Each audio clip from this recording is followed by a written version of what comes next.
late for a New Year's video, but I thought it fit pretty well with some stuff we're going to be talking about today. Here's the thing. We are who we are today because of, some of the rules we live by, right? Some of the choices we make. For example, now I have a couple of these are mine, like this first one is I've determined that if the calories you consume while standing over the stove and just eating right out of the pot don't count, all right? Those, they don't count, and I don't know if you've experienced that before. Put it on your plate, then you got to count them. So actually, another one I think a lot of us probably live by to some degree or another, you can fill in the blank, but the actual speed limit is 5 miles per hour more than what's on the sign, right? If you're a cop, don't listen to that. Sorry about that. But, here's the thing. I think we should get partial credit if we intend to go to the gym, all right? If you intended to go there but never quite made it. I know some of you, I see it by the time you walk in here after the first song or second song or third song's even over sometimes, is that leaving your house at the time you're supposed to be there is acceptable. Right? We live by that? Yeah, okay, there we go. And you live 30 seconds away, so it works. But yeah, sometimes, here's another one. I know I've seen this one play out a lot, but it's not gossip if you preface your gossip by saying, I'm not trying to gossip. And you get bonus points if you can make it sound like a prayer request. And so, we have these rules that we live by. Here's the thing. It is human nature for us to bend and twist things a little bit to justify some of the choices we make. Another way to say it is this. We like to get as close to the edge as we can without falling off. And that's human nature, isn't it? I remember when I was a kid, lived down in Georgia in the Atlanta area, and we have, I don't know, there's a place called Stone Mountain. You ever heard of Stone Mountain? Some of you have heard of that. Stone Mountain is like the giant granite rock that just out of the middle of Georgia pokes up out of the ground like several thousand feet. I don't know why it's there, but it's there, this big old dome rock. And one of the favorite things of people who live in North Georgia to do, and especially when the weather's decent, is to go climb Stone Mountain. But when you go up on climbing Stone Mountain, there are some places that are steep, and there are signs all over. I remember doing this as a kid, and there are signs all over the place that do not go past this point. Don't walk up to the edge, or you will surely die. Signs that imply that, but don't really say it. But as a kid, what do you think we did when we saw those signs? We walked right up to the edge, didn't we? We were like, oh, well, I'm not supposed to go there. That's where I want to go. That's human nature. We want to get as close to the edge as we can. And so we're going through this series, Better Decisions, Fewer Regrets. And I want to, over the last few weeks, we've been talking about, and the challenge in this series is you're making relatively large decisions in your life, even moderate decisions in your life. Pause and ask yourself 5 questions. And these 5 questions we're going on. Today we're going to deal with question 4. Will help you avoid regret in so many different ways in life. Week 1 we talked about the integrity question. Am I being honest with myself? As I'm making decisions, we talk about this confirmation bias that says, well, I'll take in and listen to the information that agrees with what I already want to do, but I'm going to ignore or shut out the information that disagrees, that tries to tell me maybe I'm not going the right direction. We have this confirmation bias that we get, and sometimes we find that we're lying to ourselves. We're not being honest with ourselves. And so stop and ask yourself that question, am I being honest with myself? A couple weeks ago, we talked about the legacy question. What story do I want to tell? And we talked about this issue that we struggle with called focalism. We focus on what we've decided. This is what I want to do, and we'll ignore all the dangers on either side of the path because we're just focused on getting where we want to be.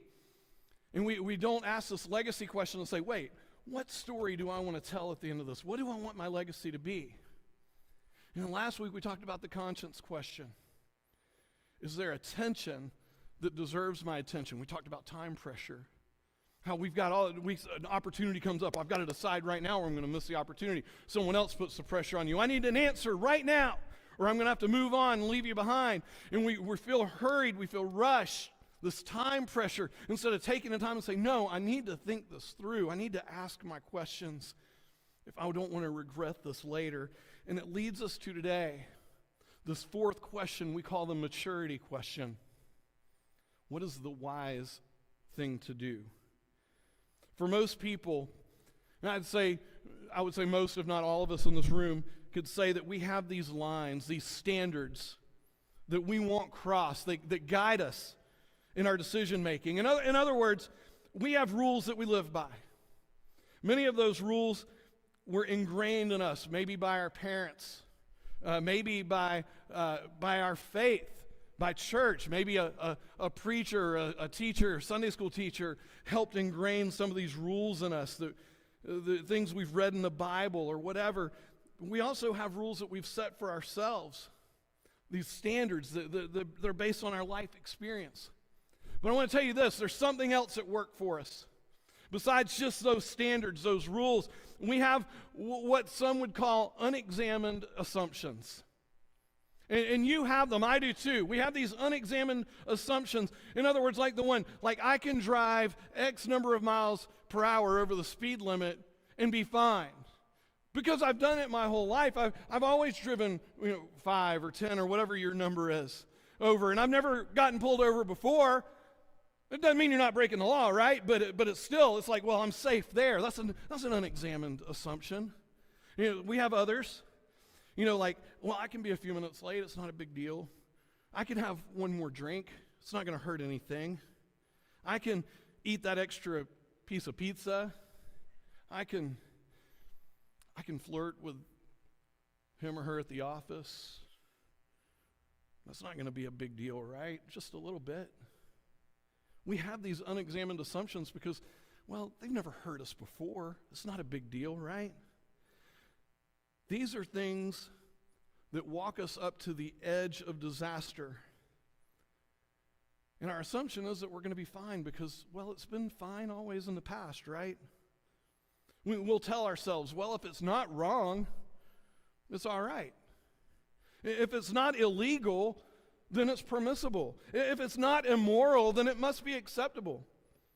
If it's not over the line, it's fine, right? We tell ourselves that. And these assumptions in our decision making lead us to asking the wrong question. And I'm challenging you to ask yourself 5 questions to help yourself.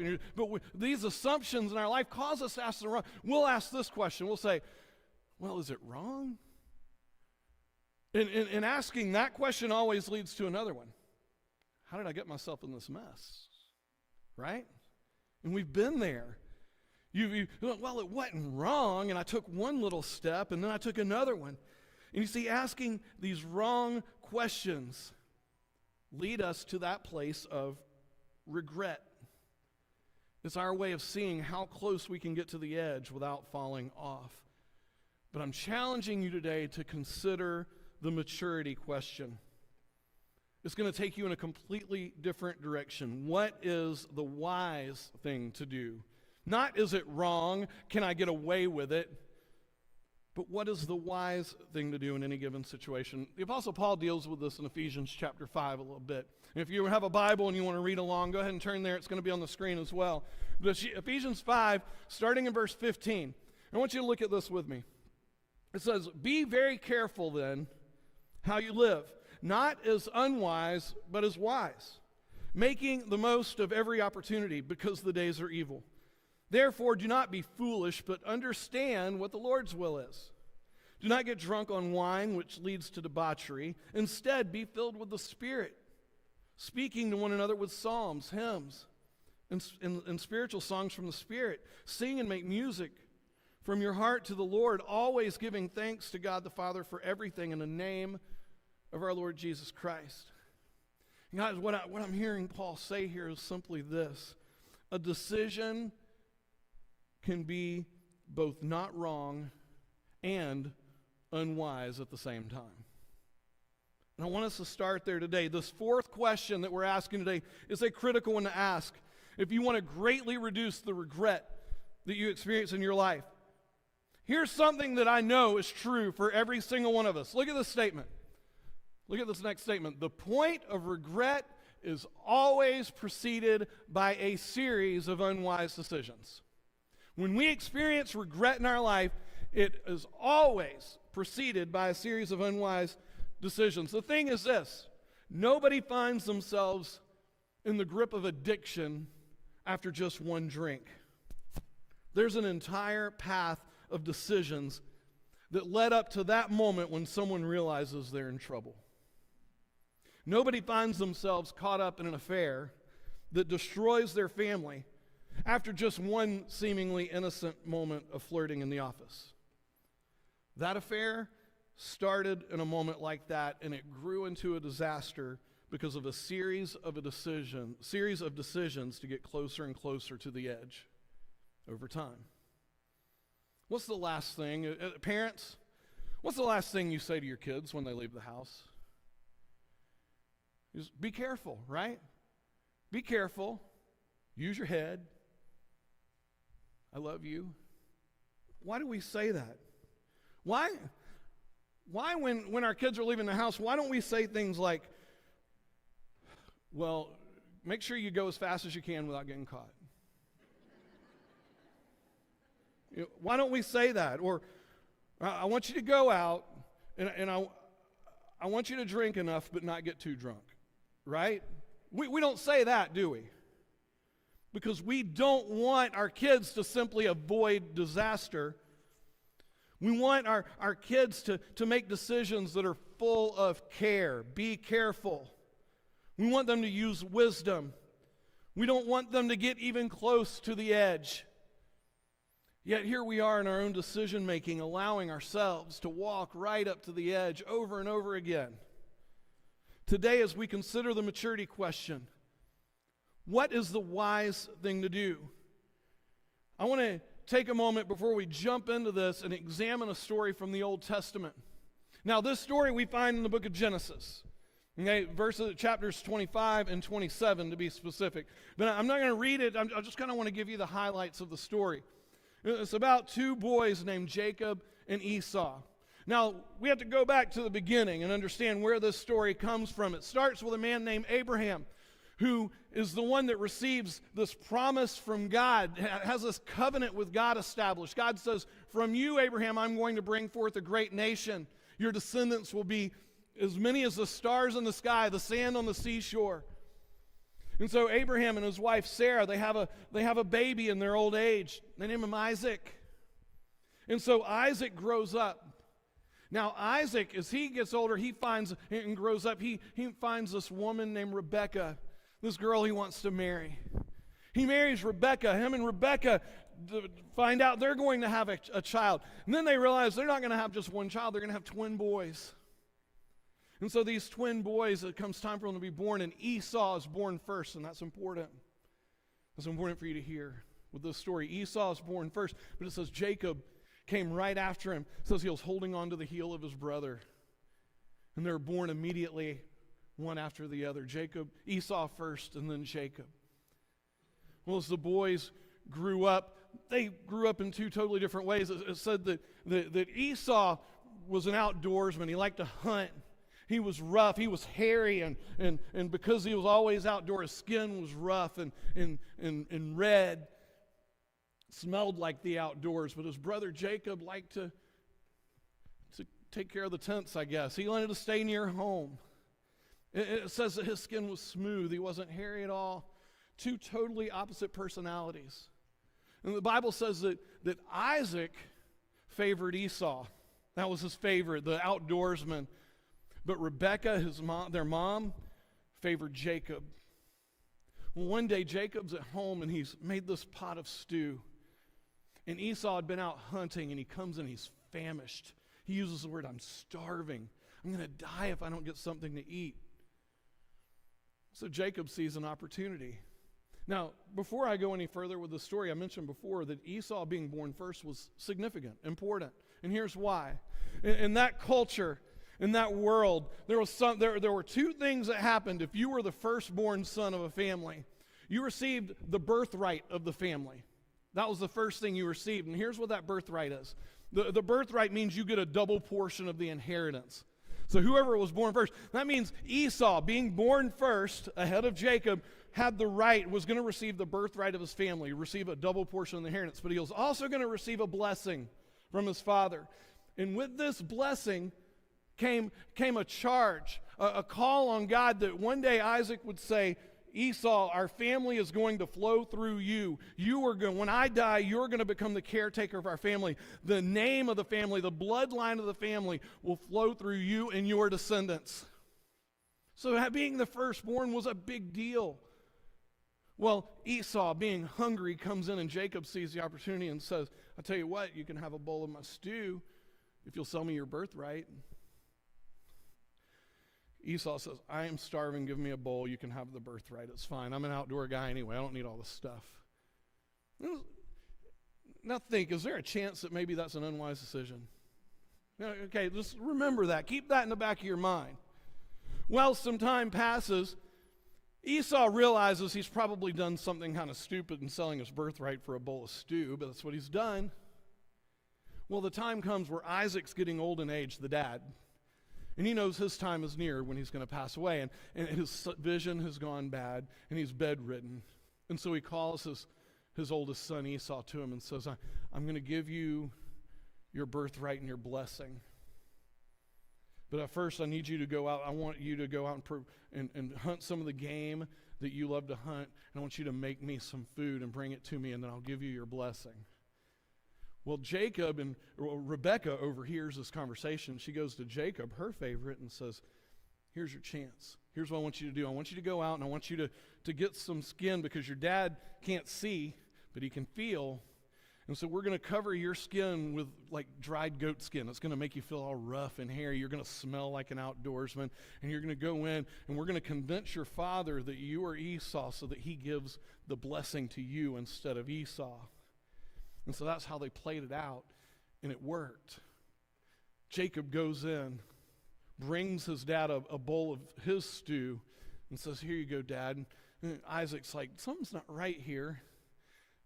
Everything seems right, feels right, smells right, but it doesn't sound right. But he goes ahead, and he gives the blessing to Jacob. Now, Jacob has not only taken the birthright from Esau, he's taken his blessing as well. Think about what that means. The family bloodline, the charge to take care of this family is now going to flow, not through Esau, but through Jacob. Now let's go back to Abraham. Abraham, who had this covenant with God, I'm going to bring forth this great nation through you, through your bloodline, through your family. Eventually, the Messiah is going to come through your bloodline. Now we trace it to Isaac, and now, instead of through Esau, it's going to go through Jacob. I just wonder if Esau had paused just for a moment and said, what is the wise thing to do here? What story do I want my life to tell? I wonder if his choice might have been a little bit different in that moment of hunger, that emotional reaction. Today, as we ask the maturity question, what is the wise thing to do? I want to help you through it, thinking about how to process this with three more questions that I see it play here in the story of Jacob and Esau, and we see in our decision making as well. And the first question, if we're going to ask ourselves the maturity question, is it the wise thing to do, is we need to ask ourselves, what can I learn from my past experiences? And I wonder if you ask yourself, what can I learn about my past experiences?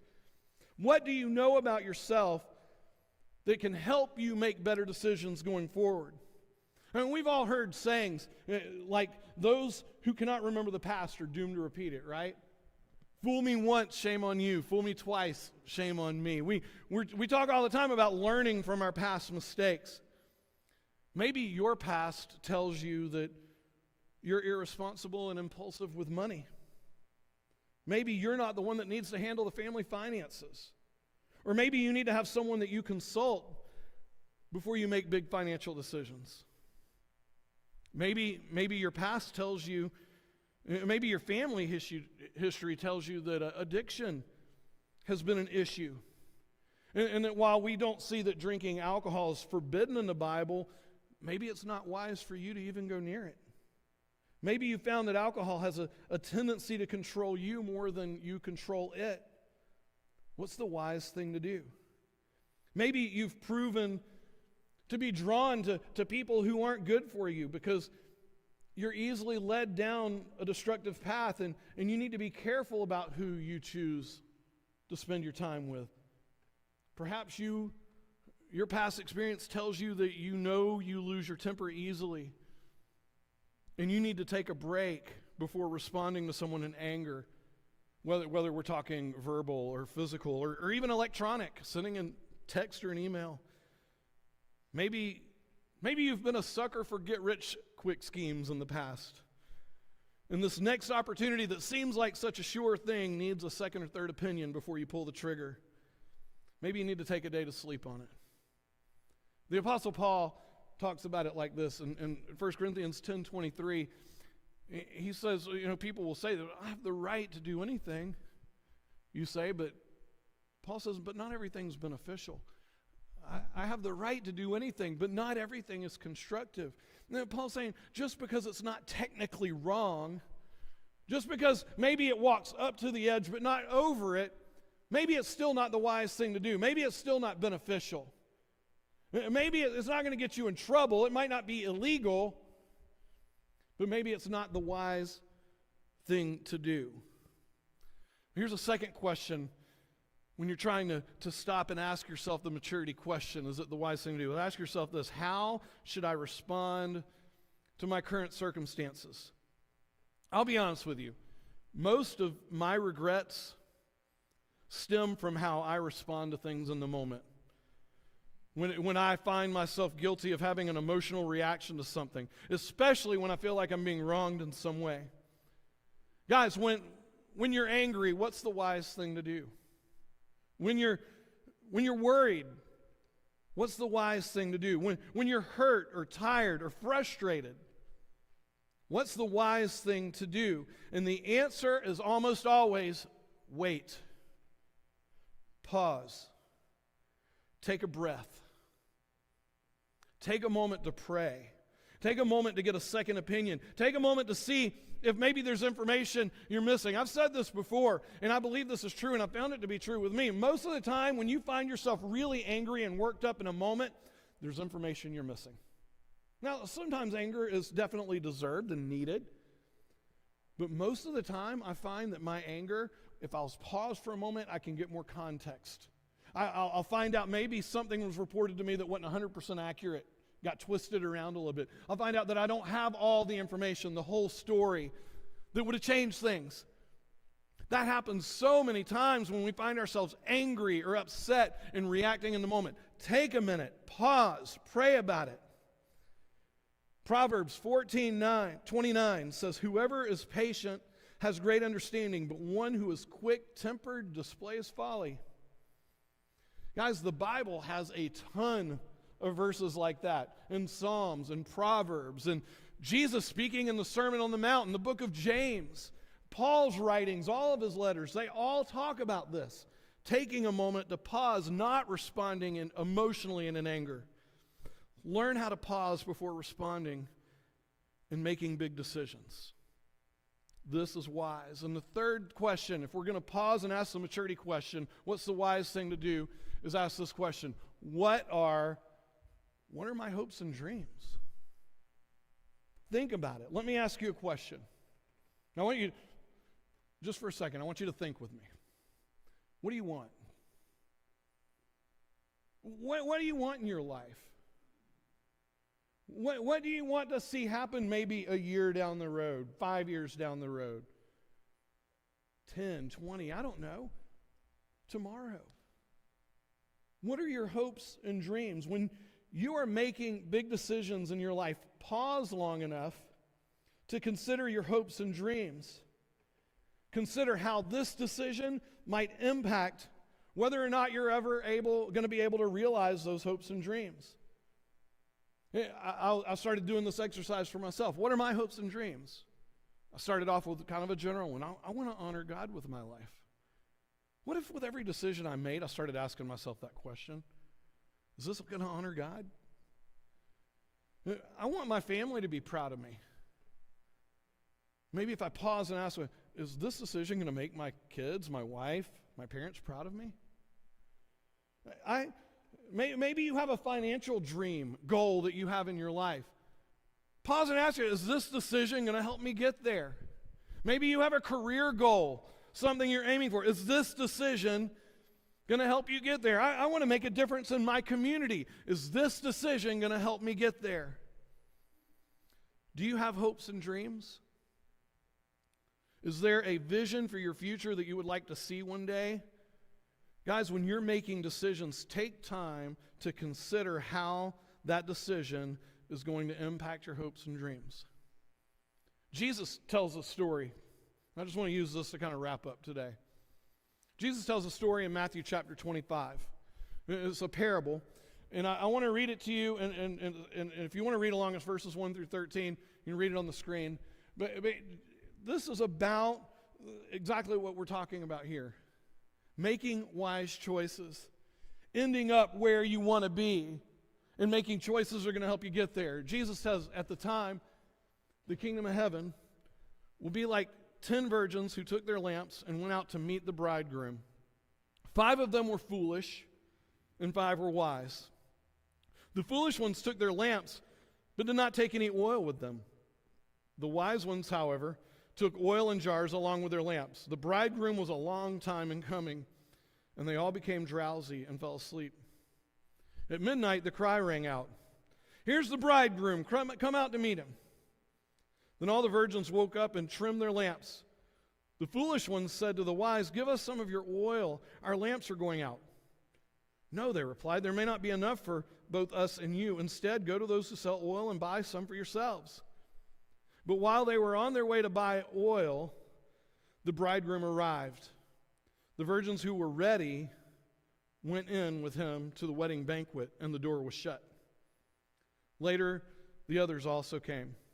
"Lord, Lord," they said, "open the door for us." But he replied, "Truly, I tell you, I don't even know you. Therefore, keep watch, because you do not know the day or the hour." There's a spiritual question here. Where do you want to be? Where do you want this life to go? Because Jesus is saying, be ready. Be prepared, because I am coming back. Your life is going to end up where your decisions take you. And wisdom is knowing where you want to be and making choices that will help you get there. That's the maturity question that we should pause and ask. I have hopes and dreams. I know you do too.